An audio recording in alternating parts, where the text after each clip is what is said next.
C'est un sujet tabou que nos présidents de la République n'osent pas aborder publiquement, de peur de froisser l'opinion ou d'écorner leur image. Officiellement, pour répliquer face au terrorisme, nos présidents souhaitent que la justice fasse son œuvre et ils mènent des guerres dans un cadre légal. Mais dans le secret du palais de l'Élysée, ils ont parfois décidé de représailles qui s'apparentent à de véritables vengeances d'État. Le président Mitterrand, il n'a pas hésité une seconde. Il s'agit de décisions graves, prises de manière solitaire, au nom de la légitime défense et plus largement pour se faire respecter comme nation souveraine. Clairement, François Hollande affiche qu'il se venge. À propos des terroristes, il dit dégommez-les. En réalité, il existe des règles implacables dans le monde des services secrets. La riposte est une question de principe. C'est la règle du jeu. C'est de l'œil pour œil, dent pour dent, si vous voulez. C'est la vieille loi du talion. Nos présidents n'ont pas tous appliqué cette loi du talion de la même manière. Selon les circonstances ou selon leur personnalité, ils ont parfois hésité ou même renoncé à mener des vengeances par prudence ou crainte de surenchère. Dans d'autres cas, ils ont ordonné des représailles et délivré un permis de tuer. C'est l'un des volets les plus secrets des missions confiées à des agents clandestins, des tueurs de la République. Bonjour, aujourd'hui nous allons parler d'une série télé, 3 épisodes inspirés du livre Les tueurs de la République. Alors ça fait un peu peur, effectivement, il existe des tueurs qui tuent au nom de notre pays. Alors de quoi il s'agit-il? En fait, il s'agit d'un service action.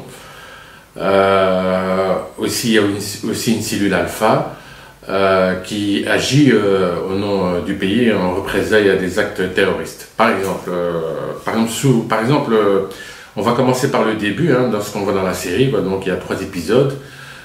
Sous Mitterrand, par exemple, le service action, il a été appelé à venger le pays suite à la mort de l'ambassadeur français au Liban. Donc là, les militaires, ils vont vouloir, par exemple, faire exploser l'ambassade d'Iran à côté d'un terrain vague, mais les murs ne vont pas exploser. Pourquoi? Parce que le déclencheur, les militaires n'ont pas appuyé sur le bouton comme il fallait, quoi. Donc il a eu peur, donc la bombe n'explose pas.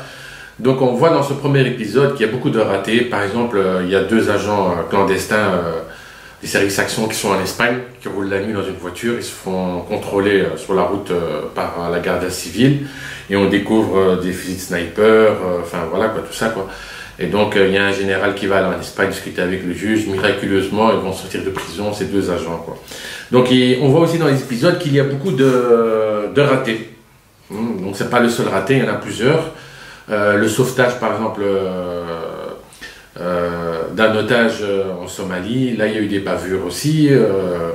La mort des agents clandestins, enfin des agents des services action aussi, des militaires qui sont morts parce qu'ils ont voulu sauver un civil, voilà quoi.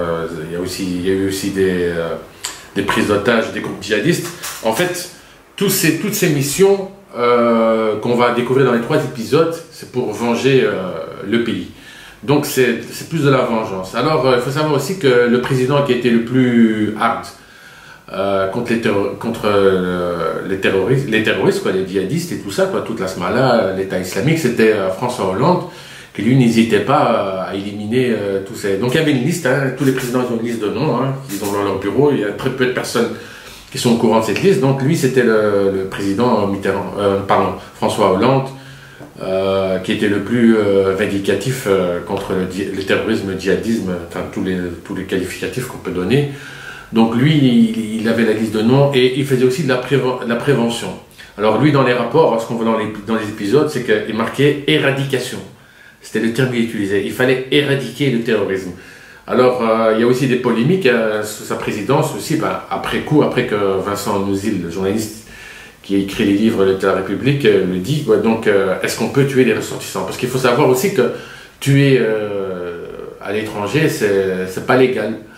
Alors Hollande, lui, il éradiquait les terroristes, quels qu'ils soient, qu'il soit français ou chinois ou tout ce que vous voulez. Et lui, il les éradiquait préventivement avant qu'il passe à l'action, quoi. Donc ça, c'était bien. Et puis on a eu Sarkozy, c'est l'ancien président Nicolas Sarkozy. Lui, il n'était pas aussi vindicatif que François Hollande, mais il disait qu'il fallait, les prises d'otages, il fallait qu'ils s'arrêtent. Et donc chaque fois quand il y a un ressortissant français qui se faisait enlever en Afrique ou au Moyen-Orient, eh ben, on envoyait le service action pour répondre. Donc il fallait répondre parce que sinon il fallait payer des rançons. Alors aussi dans les épisodes aussi, on voit aussi que par exemple il y a des histoires d'argent. Il y a des magouilles sur la libération des otages. Il y a des gens, des intermédiaires qui rentrent dans les affaires et donc il faut libérer un otage et ça se fait pas parce que il y a, je sais pas comment on peut expliquer, mais il y a des groupes d'intérêt qui sont là pour s'enrichir sur le dos des otages. C'est-à-dire que si, par exemple, quelqu'un reçoit un mandat pour libérer un otage, vous avez une autre équipe qui apparaît dans l'histoire et tout capote. Donc les otages ne sont pas libérés. Par exemple, dans l'histoire du Liban, il y a toujours des histoires d'argent. Mais l'histoire d'argent, vous savez, on peut les dévier. Hein, il peut y avoir des intermédiaires qui vont se sucrer sur la somme totale qu'il faut donner aux djihadistes. Il y a toutes les magouilles sont possibles dans les prises d'otages. C'est très difficile pour la justice, jusqu'à aujourd'hui, à l'heure actuelle, de comprendre le démêlé de qui fait quoi dans les prises d'otages. Parce qu'il y a les négociateurs officiels et vous avez les officieux qui sont à côté, qui naviguent sous les radars et qui mettent les bâtons des roues des négociateurs officiels pour prendre l'argent, pour prendre une commission. Vous voyez, on peut toujours s'arranger avec les djihadistes, en fait. Ils sont prêts à tout, quoi. Donc, Nicolas Sarkozy, lui, il disait qu'il fallait stopper. Alors, vous avez donc ceux qui avaient connu le plus d'échecs, c'était l'ancien président Mitterrand, puis vous avez aussi ceux qui avaient le plus peur, qui se méfiaient des services secrets, c'était l'ancien président, comment il s'appelle? En fait, c'était le président que je voulais vous parler, c'était Jacques Chirac, qui lui était très réticent à faire appel à la DGSE, quoi, les services actions, tout ça pour mener des assassinats, quoi, à l'étranger, voilà. Donc en fait, dans les épisodes vidéo, on voit toujours des projections au Moyen-Orient, enfin en Afrique, même parfois en Europe, mais on ne connaît pas les cibles, pas toujours. Et donc en fait, on voit toujours c'est des djihadistes. Mais il faut savoir aussi qu'en lisant les livres, on découvre aussi qu'il n'y a pas que des djihadistes. Ça peut être quelqu'un qui est dans la finance, quelqu'un qui gêne des intérêts au sommet de l'État français. Et voilà quoi, donc en fait le Parlement n'a pas une vue sur ces assassinats. Le Parlement n'a pas le droit de connaître la liste des noms et pourquoi ils sont inscrits. Donc ça peut donner, comment dire, des règlements de compte personnels. Vous voyez, c'est pas, je suis président, imaginons, hein, si je suis président, ben, je peux inscrire votre nom à vous, parce que vous voulez pas faire affaire avec mes services ou avec moi ou avec ma société. Je peux vous éliminer clandestinement sans que personne ne sache, personne ne peut le comprendre. Pourquoi on vous élimine, vous? Vous voyez, donc ces choses-là, et pour moi, personnellement, il doit y avoir un contrôle parlementaire. Ok, c'est bien de tuer les djihadistes, tout ce qui, les preneurs d'otages et tout ça.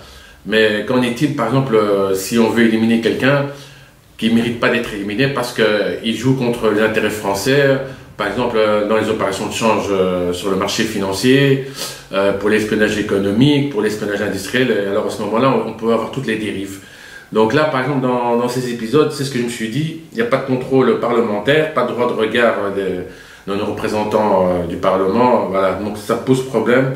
Et puis, comme je vous ai dit, bon, il y a des présidents qui assassinaient des ressortissants français à l'étranger, c'est la guerre, hein, ils ont choisi leur terrain, hein, donc c'était le terrorisme, et donc voilà, tant pis pour eux, hein, ils l'ont choisi, voilà quoi, donc il n'y a pas de matière à discussion.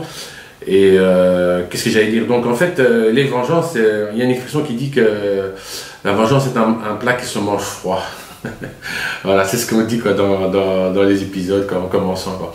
Voilà, donc moi, bon, j'ai pas lu le livre, hein, donc le livre c'est tiré d'après le livre Les Tueurs de la République de Vincent Nouzil. Moi je l'ai pas lu parce que ça m'intéresse pas trop, les assassinats. Pour moi, je vois pas qu'est-ce qu'il y a d'intéressant là-dedans. Bon, j'ai regardé la série TV parce que ça va très vite, hein, c'est 3 épisodes. Bon, on peut s'asseoir dans son canapé, on peut les dévorer en 2-3 mi-temps. Voilà, donc je pense pas que je vais lire le livre. Bon, pour moi, c'est pas très intéressant. Bon, ça ouvre un volet sur un domaine obscur. Bon, on ne sait pas toujours tout. Parce que je vous ai dit, il y a des cibles de la DGSE qui ne sont pas connues, d'autres on peut régler. Par exemple, on peut prendre l'affaire des pots de vin des sous-marins de Karachi, au Pakistan. Là aussi, il y a eu des morts. Qui les a tués, on ne sait pas. Donc là aussi, c'est des services actions peut-être qui rentrent en jeu. Vous voyez, je veux dire. Vous comprenez où je veux en venir. Donc à partir du moment où un petit comité, le président avec 2-3 personnes, prend l'initiative d'éliminer des gens, toutes les dérives sont possibles. Vous connaissez l'être humain, hein. On lui donne un pouvoir, ben, le pouvoir, il peut l'utiliser pour quelque chose de mal, quoi. Donc voilà, moi, pour moi, c'est pas très intéressant. Pour quelqu'un qui veut voir qu'est-ce qu'ils font les services actions, qui est la DGSE, voilà, quand il peut regarder les épisodes. Voilà, c'est mi-figue, mi-raisin, quand je dirais, je donnerais un petit 6 sur 10 pour ce sujet. Voilà, c'est terminé.